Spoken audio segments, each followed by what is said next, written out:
दोस्तों, क्या आपने कभी एक इटर्नल लाइफ की पॉसिबिलिटी को इमेजिन किया है? क्वांटम थ्योरी ये कहती है कि हम कभी नहीं मरते। हो सकता है कि हमारा शरीर खत्म होने के बाद हम मल्टीवर्स में ट्रेवल करते हो, जिसे कई कल्चरल की दुनिया कहा जाता है। पर आखिर क्वांटम फिजिसिस्ट्स यह साबित कैसे कर सकते हैं कि हम हमेशा के लिए जिंदा रह सकते हैं, हम अमर हो सकते हैं? अब हम आपको वह होली ग्रेल दिखाने वाले हैं, वह फिलोसोफर स्टोन, या फिर आप डिवाइन अम्ब्रोजिया भी कह सकते हैं। कहा जाता है कि यह सभी उपाय अमृता प्रदान कर सकते हैं। इटर्नल लाइफ और इमोर्टलिटी पर सवाल आपको इस धरती के बहुत सारे कल्चर्स में मिल जाएंगे, और जितने सवाल मिलेंगे उतने ही जवाब भी मिलेंगे। पाश्चात्य संस्कृति में अब लोग इस बात पर इतना यकीन नहीं रखते हैं कि मौत के बाद भी कोई जिंदगी होती है। लोग स्वर्ग और नरक वाली कॉन्सेप्ट पर अब विश्वास नहीं रखते, पर दूसरी तरफ पूर्वी संस्कृति में इस बात पर विश्वास करना कि आत्मा मौत के बाद या तो स्वर्ग या नरक जाती है, या फिर अपने कर्मों के हिसाब से पुनर्जीवन होता है, बहुत आम बात है। ऐसे आपको हजारों लोग मिल जाएंगे जो यह दावा करते हैं कि उन्होंने मौत के बाद वाली दुनिया देखा है। वहां पर उन लोग एंजल्स जैसी एंटिटीज से मिले और फिर धरती वापस आ गए। यहां तक कि ऐसे लोगों की जिंदगी में ड्रास्टिक चेंजेस देखे गए, क्योंकि उन्होंने ये रियलाइज कर लिया था कि वह मौत के बाद क्या है। अब तक तो ये सब बातें सिर्फ आइडियल फैंटसीज, रिलीजियस आइडियाज थे, पर अब क्वांटम फिजिक्स ने यह साबित करके दिखा दिया है कि हम इमॉर्टल्स हैं, यानी कि हम कभी नहीं मरते। पर क्या आपने यह कभी सोचा है कि अगर हम इस धरती पर हमेशा के लिए जिंदा रहे, सिर्फ अपने जीन्स को मैनिपुलेट करके, ताकि आप वक्त के साथ जवान होते जाएं, तो क्या होगा? या फिर आप अपने शरीर को त्याग कर कोई और डायमेंशन में चले जाए तो क्या होगा? एक छोटी सी जेली फिश ने हमें यह दिखा दिया है कि अपने एजिंग प्रोसेस को कैसे रिवर्स किया जाता है, और यह हमें दिखाता है कि कुछ भी मुमकिन हो सकता है। इसीलिए हमें हमेशा आशावादी रहना चाहिए। इमेजिन करें कि यदि साइंस ने वो ट्रिक डिकोड कर लिया जिससे हम अपने जीवन को अपने हाथों में ले सके, तो क्या होगा? शायद आप हमेशा के लिए जिंदा रहेंगे बिना एज के। हो सकता है कि आप आज से 1000 या 10,000 साल बाद भी जिंदा रहे। क्वांटम मैकेनिक्स में क्वांटम फिजिक्स साइंटिस्ट ने अब स्मॉलेस्ट पार्टिकल्स की दुनिया में इटर्नल लाइफ का राज पता लगा लिया है। क्वांटम मैकेनिक्स ने पहले यह खोजा कि लाइट एक मैटर का बेस बिल्डिंग ब्लॉक है, और लाइट पार्टिकल्स एटम के मुकाबले काफी पतला होता है। क्वांटा को बार बार छोटे पार्टिकल्स में स्प्लिट किया जा सकता है, और फिर एक पॉइंट पर आकर सिर्फ प्योर इंफॉर्मेशन और एनर्जी बच जाता है, जो इस यूनिवर्स का एक्चुअल बिल्डिंग ब्लॉक है। एनर्जी एक एब्सोल्यूट बैलेंस्ड स्टेट में फ्लक्चुएट कर सकता है और फिजिकल स्टेट में गायब हो सकता है, पर इंफॉर्मेशन इटर्नल है। यह भी जानने वाली बात है कि हमारा शरीर मैटर का है, वो दरअसल कंडेंस्ड लाइट और इंफॉर्मेशन से बना है। आपके मरने के बाद वो इंफॉर्मेशन जिंदा रहती है। ऑस्ट्रेलियन क्वांटम फिजिसिस्ट ने इसके बारे में ऐसा एक दावा किया है कि अगर किसी जंगल में आग लग जाए तो वहां पर रहने वाले ट्रीज, बुशेज और जानवर फिजिकल दुनिया में गायब हो जाएंगे, पर क्वांटम लेवल पर वह जंगल एक इंफॉर्मेशन के तौर पर रहता है, जिसे वापस रिकंस्ट्रक्ट किया जा सकता है अगर हमारे पास नेसेसरी नॉलेज हो तो। अब सवाल यह है कि आखिर ये पॉसिबल कैसे है? ये चीजों को वापस इंफॉर्मेशन के बेसिस पर रिकंस्ट्रक्ट करना पॉसिबल कैसे है? लेकिन वो जंगल तो आग में झुलस गया इस दुनिया में, लेकिन वह इंफॉर्मेशन जो अब भी जिंदा है इस ब्रह्मांड में ट्रेवल कर सकती है, किसी और डायमेंशन में या ब्रह्मांड के किसी दूसरी जगह में जाकर एक नया जंगल मटेरियलिज्म कर सकती है। क्वांटम मैकेनिक्स के अनुसार इस इंफॉर्मेशन की मदद से एक और थ्योरी है जो बायोसेंसिंग की एक पूरी नई दुनिया हमें दिखाती है। बायोसेंट्रिज्म की थ्योरी को यूएस साइंटिस्ट रॉबर्ट लांजा ने डेवलप किया था, जो बेसिकली यह कहती है कि ब्रह्मांड जीवन को जन्म नहीं देती, बल्कि जीवन ने ब्रह्मांड को जन्म दिया है, जिसे हम कॉन्शियसनेस कहते हैं। दरअसल हर चीज से पहले एग्जिस्ट करता था, और अब करीब 14 बिलियन वर्षों बाद कॉन्शियसनेस हम मनुष्यों के जरिए चैनल हो रहा है। सच तो यह है कि हम मनुष्य केवल शरीर और दिमाग नहीं है, बल्कि कॉन्शियसनेस है, जिसने एक मटेरियल फॉर्म से कनेक्ट कर लिया है। लांजा के मॉडल के अनुसार हमारा शरीर और दिमाग एक मॉडम की तरह है, और जो हम ऑब्जर्व करके या देखकर परसीव करते हैं वो प्योर कॉन्शियसनेस है। हमारा शरीर और हमारा दिमाग बाहर से सिग्नल्स रिसीव करता है, जिसे वो फिर लाइफ एक्सपीरियंस और मैटर में ट्रांसलेट करता है। अगर आप क्वांटम थ्योरी से परिचित है तो आप जानते होंगे कि क्वांटा वेव और पार्टिकल्स दोनों की तरह अपीयर कर सकती है।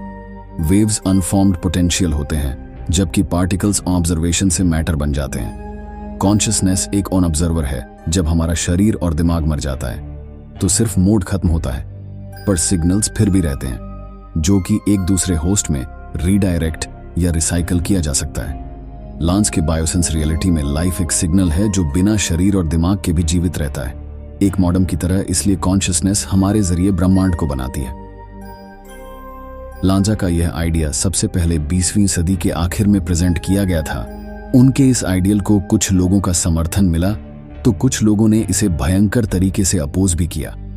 कुछ लोगों के लिए बायोसेंसिंग एक ब्रिज है जीवन और मृत्यु के फिलोसॉफिकल कॉन्सेप्ट और फिजिक्स के बीच। दूसरों के लिए यह थ्योरी बहुत वेग है, जहां पर कोई एविडेंस नहीं है कि आखिर कॉन्शियसनेस है क्या। इस थ्योरी के सपोर्टर्स का यह कहना है कि जिंदगी को पनपने के लिए कितने सारे फिजिकल कंडीशंस होते हैं, जैसे पानी, गर्मी, ऑक्सीजन, कार्बन कंपाउंड्स वगैरह वगैरह। ये सब केवल कोइंसिडेंसेस नहीं हो सकते, इसीलिए ऐसा लगता है कि यह सब हमारे लिए और हमारे जरिए बना है। तो अब बहुतों के मन में यह सवाल आ सकता है कि फिर मनुष्य के जन्म से पहले यह सब जीवन किसने बनाया? क्या यह हो सकता है कि डायनासोर्स ने भी कॉन्शियसनेस से मैटर को क्रिएट किया था? तो फिर फर्स्ट बैक्टीरिया का क्या? लांजा की थ्योरी को विस्तार से समझे तो उस हिसाब से कॉन्शियसनेस ओमनी प्रेजेंट है।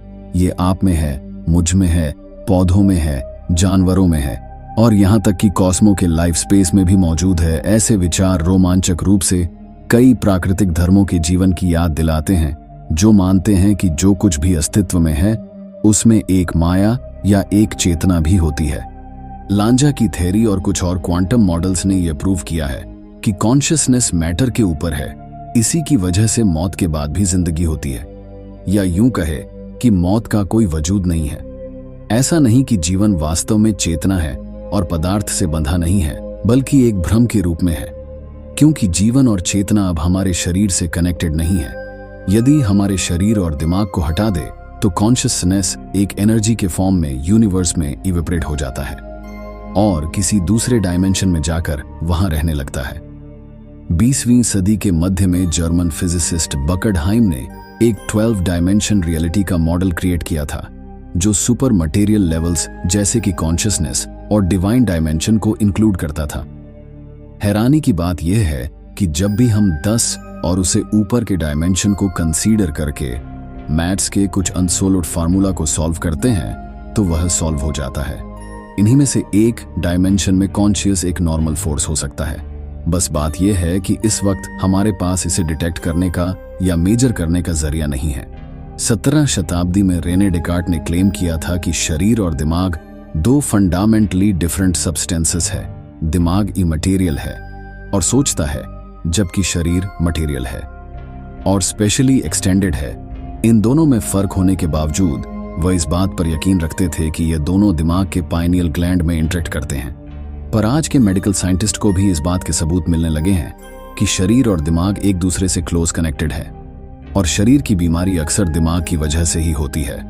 यदि हम यह माने कि कॉन्शियसनेस मैटर को जन्म दे सकती है या फिर ये समझे कि कॉन्शियसनेस मैटर में कंडेंस हो सकती है, तो दोनों में कोई भी फर्क नहीं है। उसी तरह पार्टिकल वेव है और वेव पार्टिकल है, शरीर कॉन्शियसनेस है और कॉन्शियसनेस शरीर है। सिर्फ यही फर्क है कि हमारा शरीर इस 3 डायमेंशन दुनिया में लिमिटेड समय के लिए ही है। पर वही एक जेलीफिश के एग्जाम्पल से हम ये समझ पाते हैं कि यह प्रोसेस लाइफ का कंडीशन नहीं है। लांज की बायोसेंट्रिम सिर्फ एक ऐसी आइडिया नहीं है जो इस डायरेक्शन में पॉइंट करती है। Quantum immortality model central concept on एफेद मल्टीवर्स को भी मानती है, जो ह्यू एवरेट के मैनी वर्ल्ड्स मॉडल से डेवलप हुआ था। क्वांटम इमॉर्टैलिटी की यह अभिधारणा है कि हम जो भी डिसीजन लेते हैं एक पैरेलल खड़ा कर देती है। इमेजिन करें कि एक इन्फिनिट ट्री के ब्रांचेस है। हर एक ब्रांच आपके जीवन एक डिफरेंट पैथ को रिप्रेजेंट करती है, जो आप अपने लाइफ टाइम में ले सकते हैं। हर एक डिसीजन, छोटा या बड़ा, एक नए ब्रांच को जन्म देती है। भले ही ये यूनिवर्स को एडजस्ट करती है, पर वह एक दूसरे से इंटरैक्ट नहीं करती, पर वह सब आपके चॉइसेस का ही रिजल्ट है। यह बिल्कुल ऐसा है जैसे आप एक इन्फिनिट मिरर के मेज में हो, जहां हर एक मिरर आपको आपका एक डिफरेंट वर्जन दिखा रहा है, जो एक आपके फैसलों का ही परिणाम है। साइंस फिक्शन राइटर्स ने इस आइडिया के पोटेंशियल को अपने नॉवेल्स और मूवीज में उतारा। क्वांटम इमॉर्टैलिटी में मल्टीवर्स की एक पॉसिबल बाइफरकेशन की संभावना है जिसके थ्रू एक इंसान सरवाइव कर सकता है। डबल स्लिट एक्सपेरिमेंट जैसे स्टडीज ने यह साबित किया है कि कुछ भी कभी भी पॉसिबल है। मल्टीवर्स इस आइडिया को समर्थन देता है कि मौत के बाद कॉन्शियसनेस दूसरे दुनिया में वास करता है। आप इस वक्त इस दुनिया में भी मौजूद हैं और दूसरे के आपके मरने के बाद आपको उस दूसरी डायमेंशन का एहसास हो जाए और तब आपको यह एहसास हो कि आप कभी भी मरे या जिंदा नहीं थे। 3 डायमेंशन दुनिया में हर चीज बस एक इल्यूजन है। बहुत सारे कल्चर्सल में मल्टीवर्स का कॉन्सेप्ट नया नहीं है। वेड्स में मटेरियल और स्पिरिचुअल दुनिया का विस्तार से वर्णन मिलता है। उनका मानना है कि इस दूसरे डायमेंशन में ईश्वर, राक्षस और देवदूतों का वास है। मनुष्य के पास एक आत्मा है जो अमर है और यह आत्मा मल्टीवर्स के भीतर विभिन्न रूप ले सकती है। वीडियो पसंद आया तो चैनल को सब्सक्राइब और वीडियो को लाइक और शेयर जरूर करें। धन्यवाद।